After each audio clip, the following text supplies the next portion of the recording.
Wouldn't do this unless they stood to gain something. Let's ask them, after we crush their army. The gangsters have armed patrols guarding the network access points. We need to push them back and manually lock down the terminals. Get enough terminals, and we might just pull this off.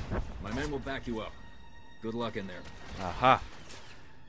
Automated transport things, or whatever he said. So it's automated. Which means they're not manually controlled by humans. Which means everyone's saying, like, oh, you know, flying ship won't be possible because it's dangerous and shit. Well, they're wrong because they just said it was automated. And everyone keeps saying it's like, oh, it's dangerous because people will crash into each other because they don't know the rules of the road. Yeah, we just defied all that. It's automated. And what really, really grinds my gears, sorry for the bad Family Guy reference, but what really, really grinds my gears is people saying like, oh, this wouldn't be possible. Or like, how would Star Wars be possible? Hey, let's try and make it, you know, real. Like, this wouldn't be possible, and, you know, shit like that. When we're using, like, modern-day technology, and Star Wars tech has been around for millions of thousands of years. Well, hundreds of thousands of years. So that really, really pisses me off. I'm like, oh, Darth Vader's suit, that's like, nah, who could possibly live that? And like, right, lightsabers, you know. Lightsabers is a common topic that scientists, or people that call themselves scientists, like to debate about. It's like, oh yeah, so we need to get this projector thing, yeah, blah, blah, blah, blah. They didn't take into account that Star Wars has make-believe resources. Oh, damn it. Has make-believe materials to make all this happen.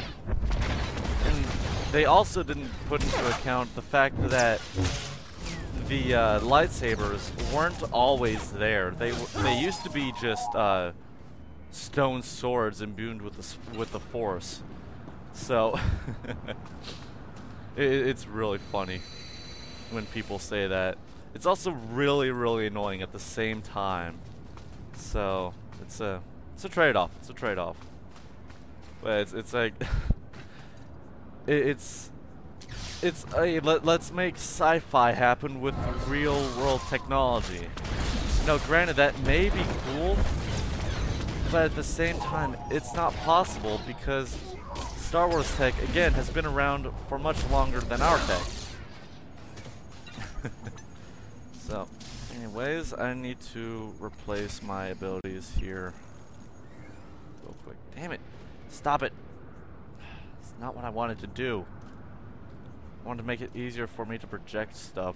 Alright.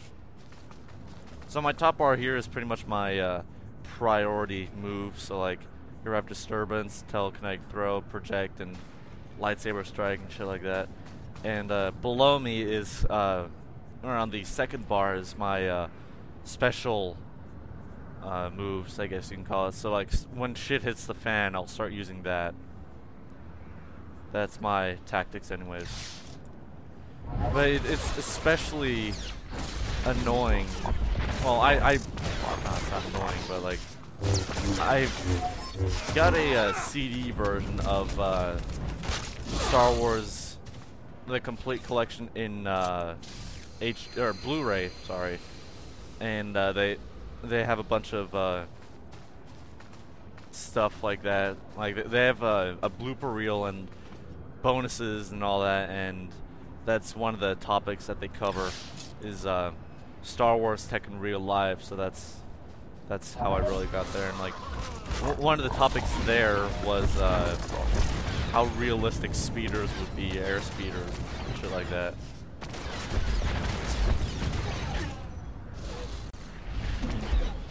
But yeah, that's just my take.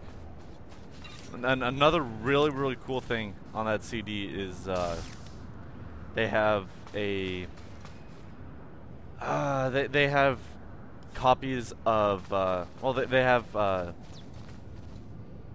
an episode that basically talks about the 501st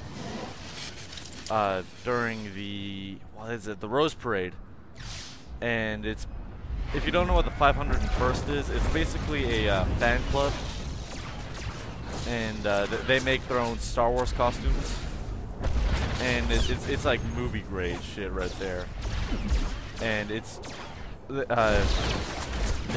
George Lucas was Grand Marshal of the parade, and so he was like, "Hey, sup? Let's do let's have like 500 stormtroopers march behind me and shit." And of course, they had their own floats and Twi'lek dancers and all that. And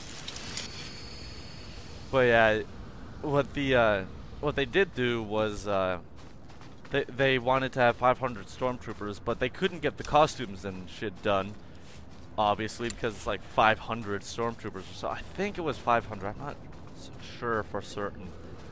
But it was like, well, not 500. Did I say 500? I meant 100 or so. And like, I just realized how big 100 is, or 500 is. Whoopsie daisy. Anyways, so what they did was they invited people from around the world, members from the 501st around the world, to basically partake in this celebration. And they invited people who thought they were qualified. That everyone had to send in their own qualification videos. Some people were grouped up, and the episode there follows the people who were in the event, and it shows all their trials and errors. And no, it was really, really cool. If you don't want to see the Taskmaster, Master. If you don't want to see like the episodes in Blu-ray, I would highly recommend buying the CD just for the bonuses and the extras, because in the HD remake, or the Blu-ray remake, damn it, the bonuses are amazing.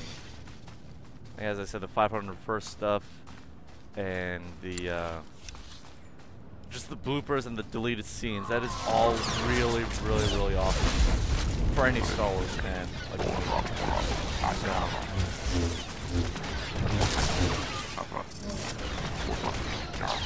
So.